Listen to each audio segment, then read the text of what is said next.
Hello, Kamato class! Welcome back sa isa na namang pagtuklas ng Aralin sa Mathematics. After our presentation on calculating quartile for group data, this time we will be working with measures of position for group data. Specifically, we will find the decile.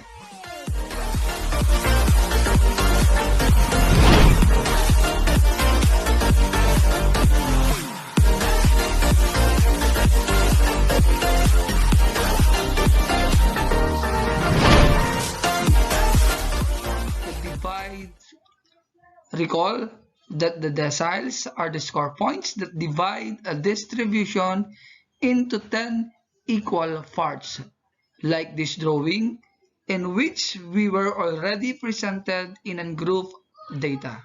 So this time, let us begin by studying the formula for group data in calculating the decile.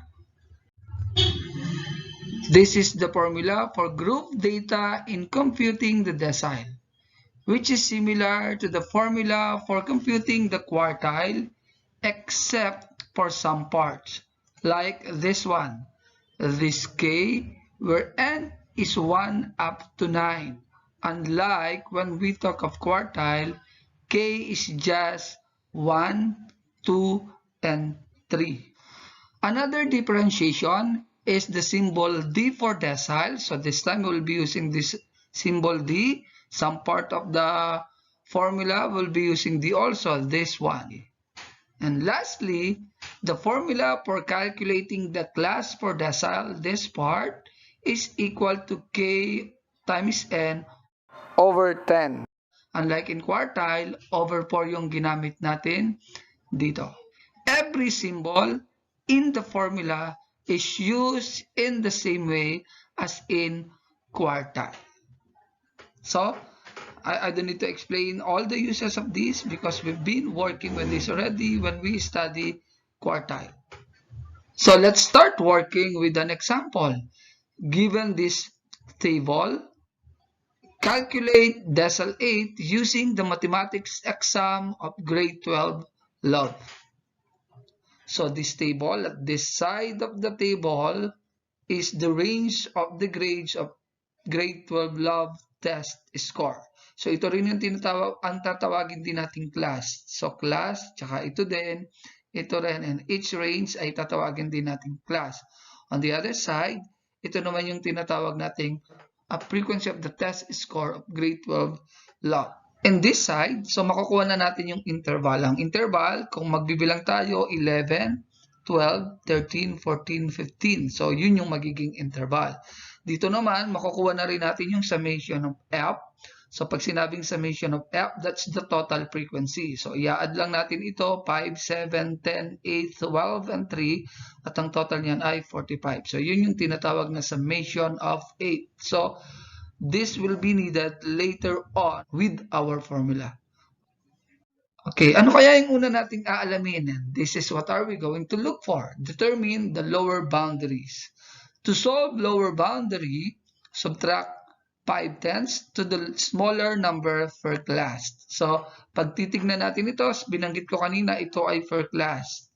At kung titignan natin, from 11 to 12, or from this class 11 to 15, ang ating smaller number ay 11. So 11 yung smaller number. Sa 16 to 20, 16, sa 21 to 25, 21, sa 26 to 30, 26 sa 31 to 35, 31 sa 36 to 40, 36. So yun yung ating smaller number. Knowing that, we can already determine the lower boundary. So ito nga, sabi natin, smaller number minus 5/10. So smaller number is 11 minus 5/10. The answer is 10 and 5/10. So lagay natin. So yun yung lower bound ng class na ito.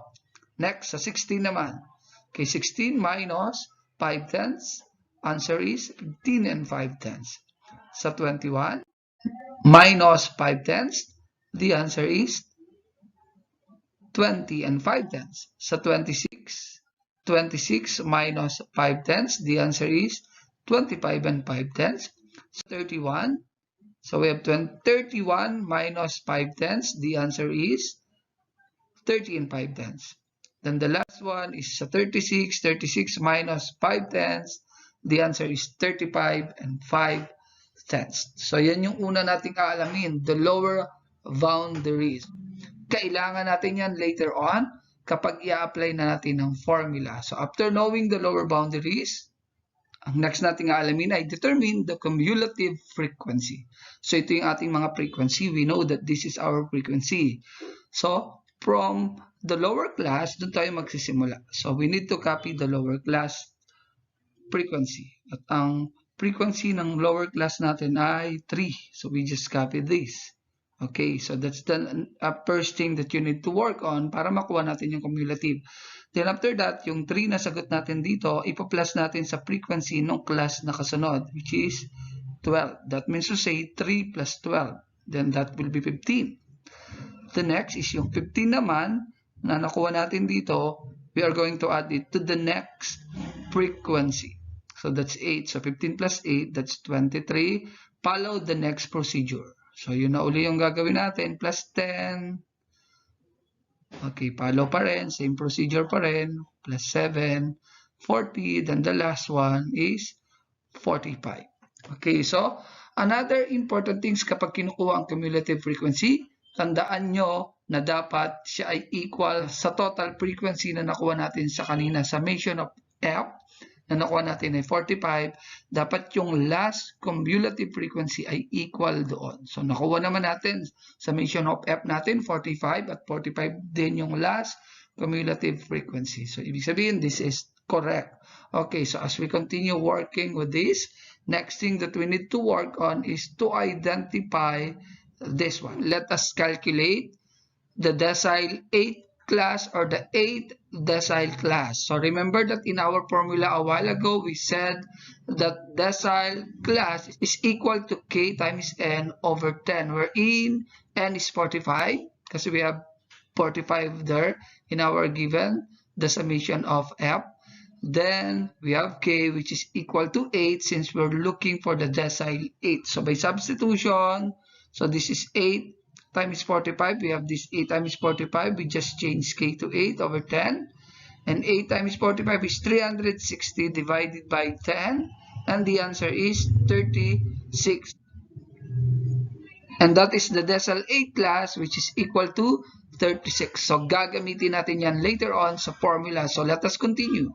So this time around, let us locate the class interval where decile 8 class is situated. Remember that our decile 8 class is 36. So going back with our table, dito tayo sa frequency i-start for us to locate where is decile 8 class, which is equivalent to 36. Dito tayo.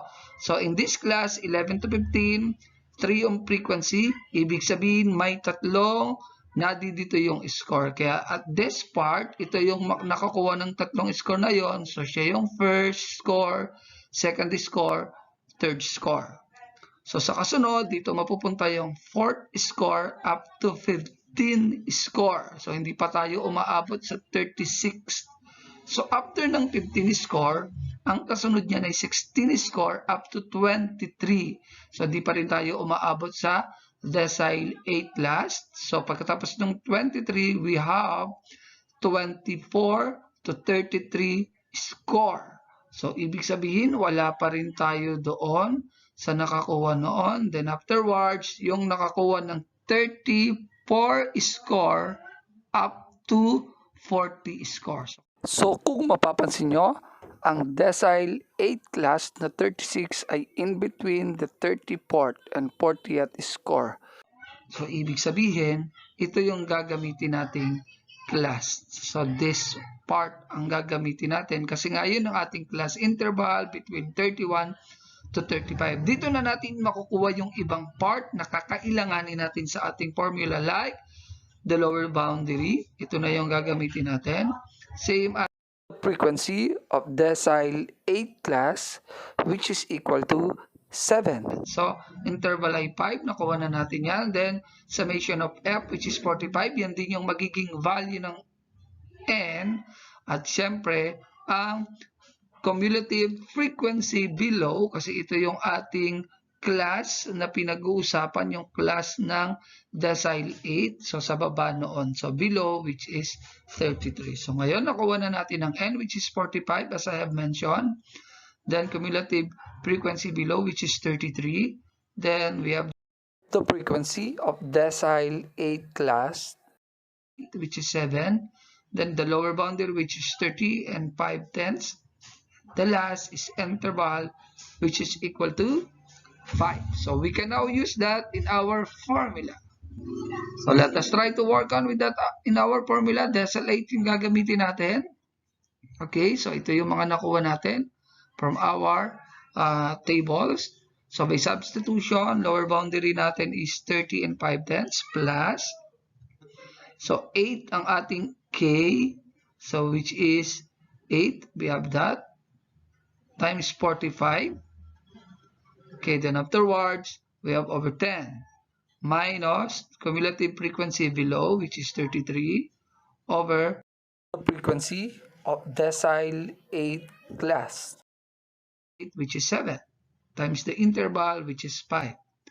Then copy 30 and 5/10 plus, ito tayo, 8 times 45, divide 10, that is equal to 36. So, minus 33. Then, over 7, we copy this. Then, copy uli natin ng 30 and 5/10. Then, 36 minus 33, divide 7 times 5, that is equal to 2 and 1400. At pag inad natin yan, that will be 32 and 64 hundredths. So, yan yung ating decile 8. And this means that 80% of the students have a score less than or equal to 32 and 64 hundredths. So, I hope kamato class natutunan na natin ang pagkuha ng decile. God bless us.